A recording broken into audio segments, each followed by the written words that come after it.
Never take a temp job in the middle of nowhere just for the extra pay. Trust me on this one. I was driving to a 3-day assignment at some warehouse outside the city when my car started making that grinding noise that means your wallet's about to get lighter. Vincent White, temp worker extraordinaire, always chasing the jobs that paid a little extra because they were inconveniently located. This one was offering double my usual rate, which should have been my first red flag. The engine died between classes at some rural community college I'd never heard of. 1 second, I'm cruising down this empty 2-lane highway. The next, I'm coasting to a stop with steam pouring from under the hood. My phone showed no signal, naturally.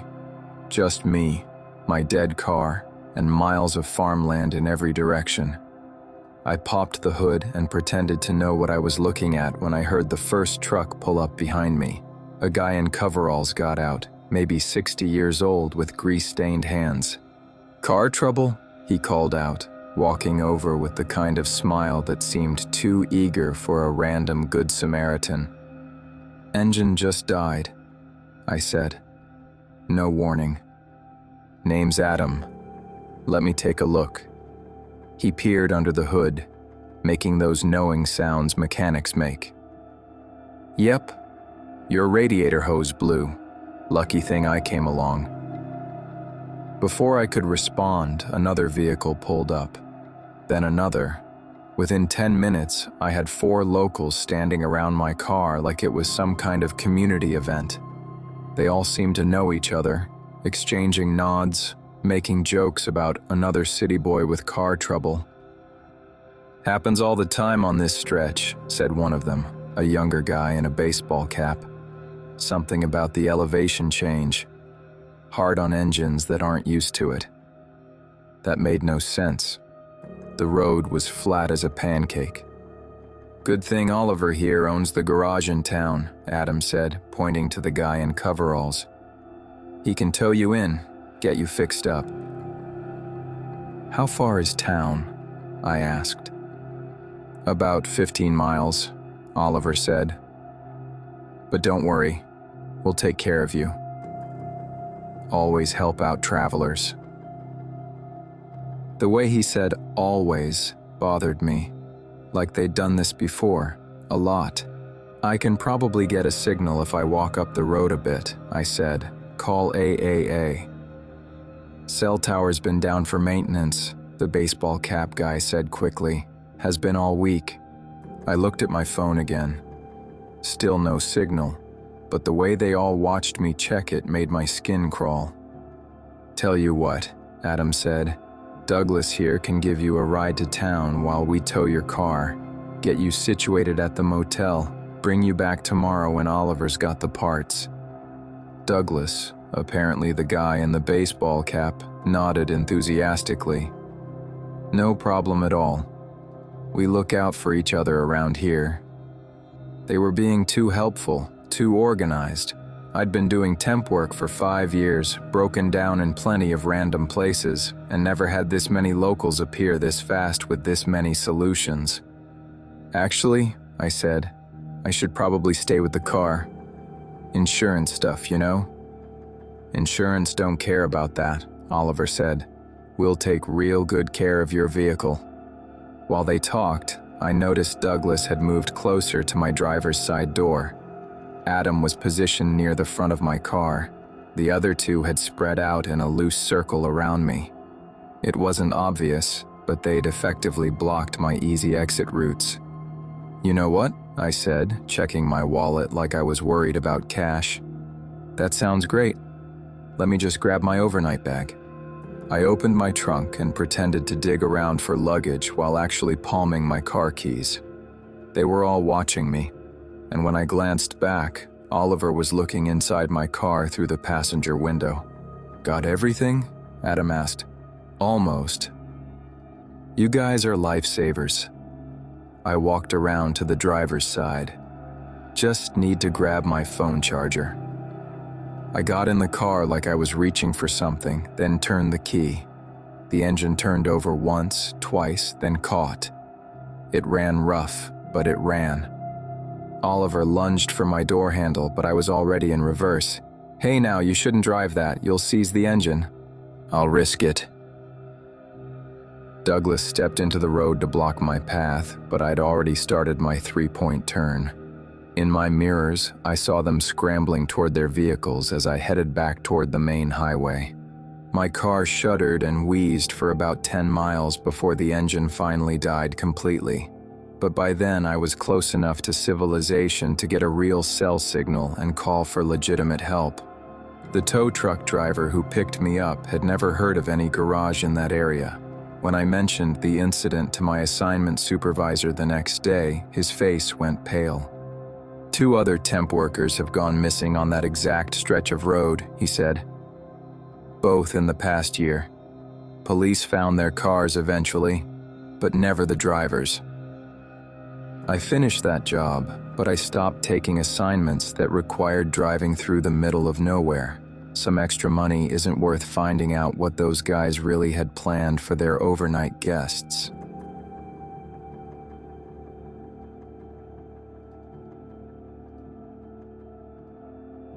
Don't trust someone who knows too much about trails that aren't on any map. I'd been running my food truck for 3 years straight without a real break, so when the fall season ended, I decided to spend a week hiking before winter set in. Catherine Thompson, amateur hiker with a good GPS watch and what I thought was a foolproof trail map. I picked a day hike in state forest land, 8 miles, well-marked trails, back to the parking lot by sunset. That was the plan anyway. I started out when the cleaning crew arrived at the trailhead parking area around dawn.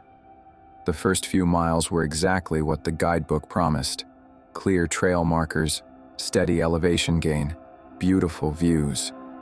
But somewhere around mile 4, things started feeling off. The trail markers didn't match my map anymore. Where my map showed blue blazes heading east, I was seeing white blazes going northwest. I stopped to check my GPS when I heard footsteps behind me. "Lost?" called out a friendly voice.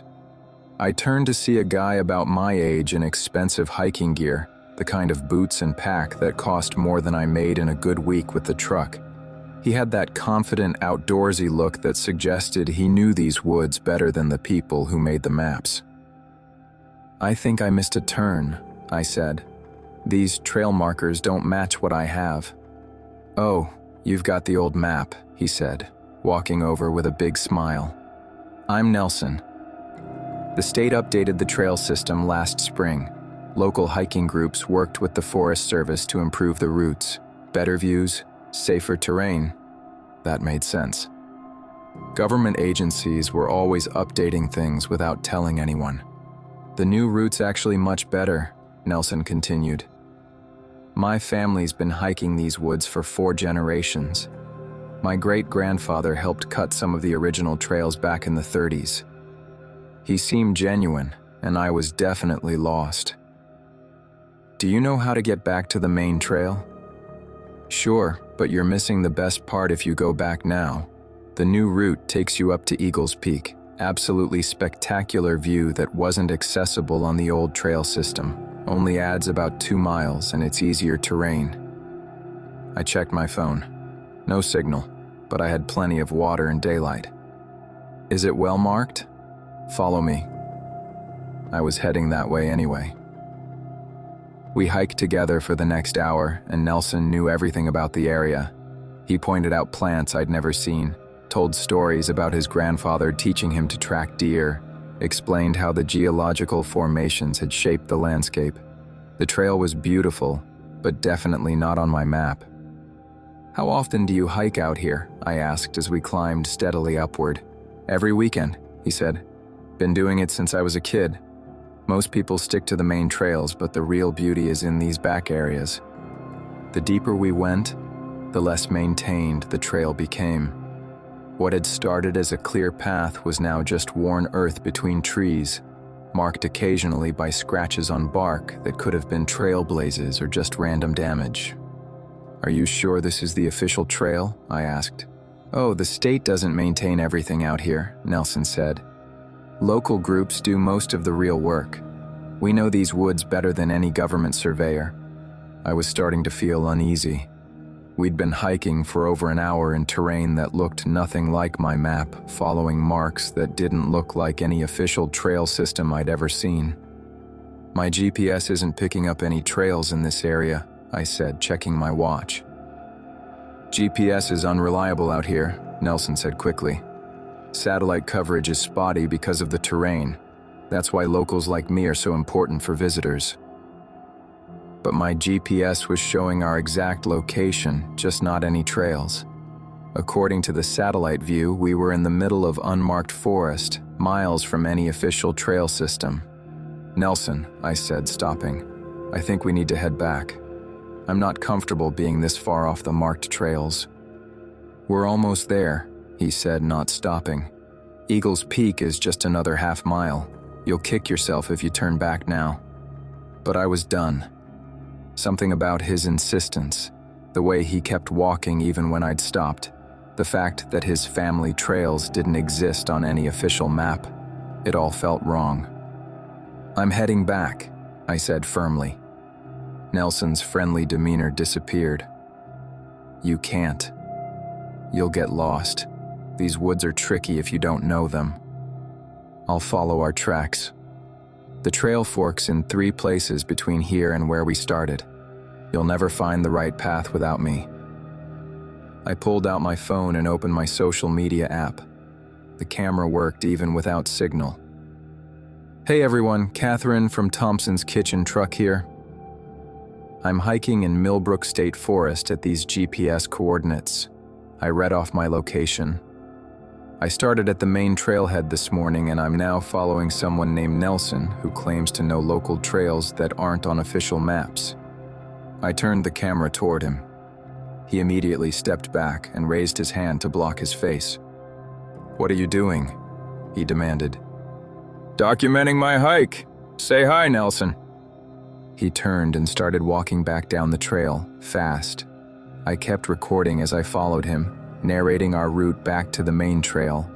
When we reached familiar territory, Nelson veered off into the woods without a word. My phone picked up signal at the parking lot, and the video uploaded automatically. Within an hour, I had messages from 12 other hikers, all describing encounters with someone matching Nelson's description in different parts of the forest. Same story every time. Helpful local guide, family trails, spectacular views deeper in the woods. I called the Forest Service the next morning.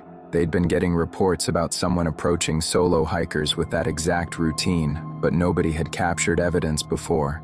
Now I stick to busy trails and always tell people my exact route. Some scenic views aren't worth finding out what happens to hikers who trust strangers claiming to know places that don't exist.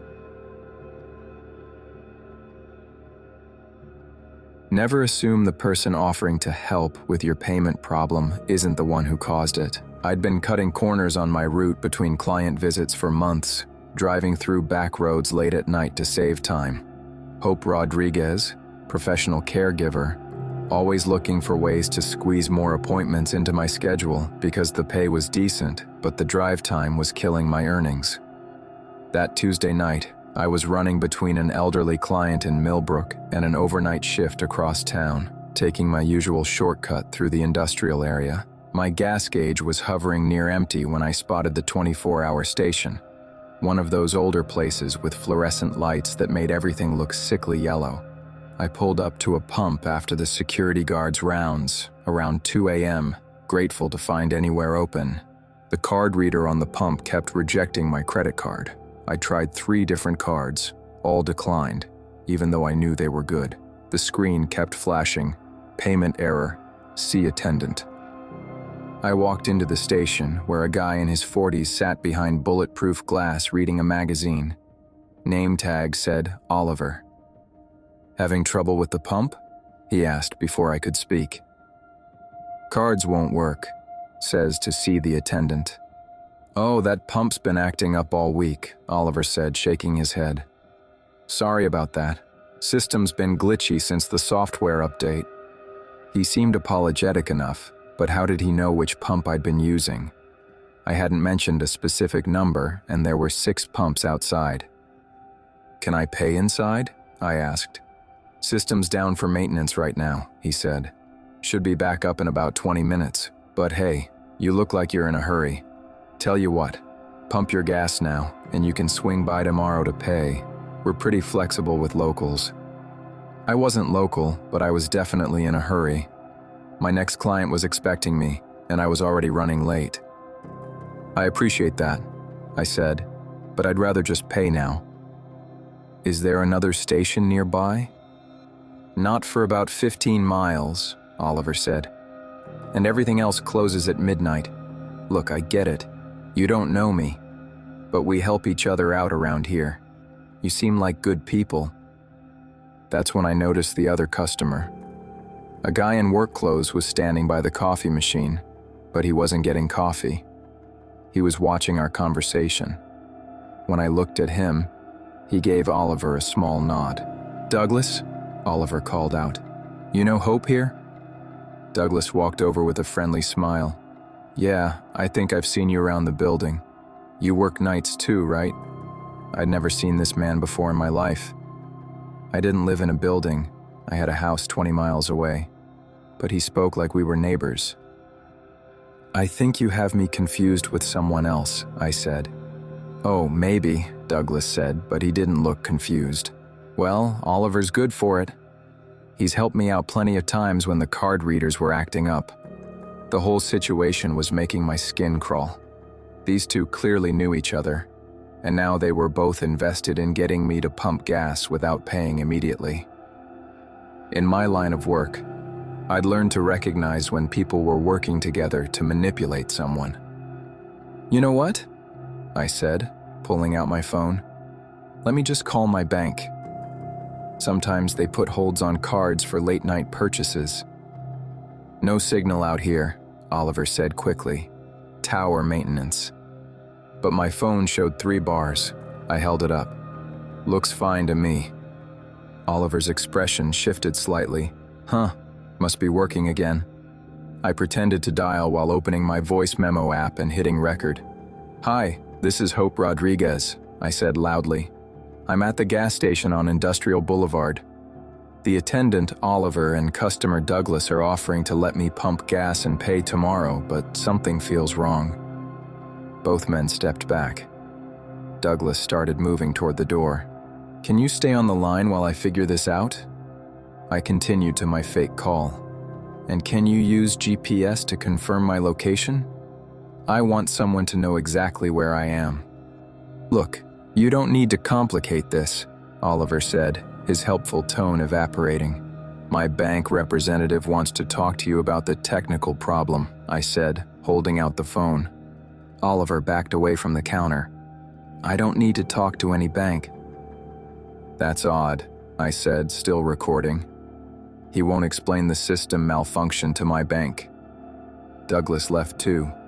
I'm walking to my car now. I backed toward the door, keeping the phone to my ear. License plate number. I read it off loudly before getting in my car and driving straight to the truck stop 15 miles down the highway. My cards worked perfectly there. The night attendant recognized my description of the place I'd left. "That station's been running scams for years," he said. "They jam the card readers somehow, then pressure people into giving up personal information or leaving cars as collateral." I called police from the truck stop and gave them my recording. Several other drivers had reported similar experiences, but nobody had ever captured evidence before. I'd seen this manipulation pattern with my elderly clients. Create a crisis, offer help that requires dependency and personal information, exploit the manufactured vulnerability. These guys were just running it on a larger scale with stranded drivers. Some shortcuts aren't worth finding out what happens to people who trust strangers manufacturing their own emergencies.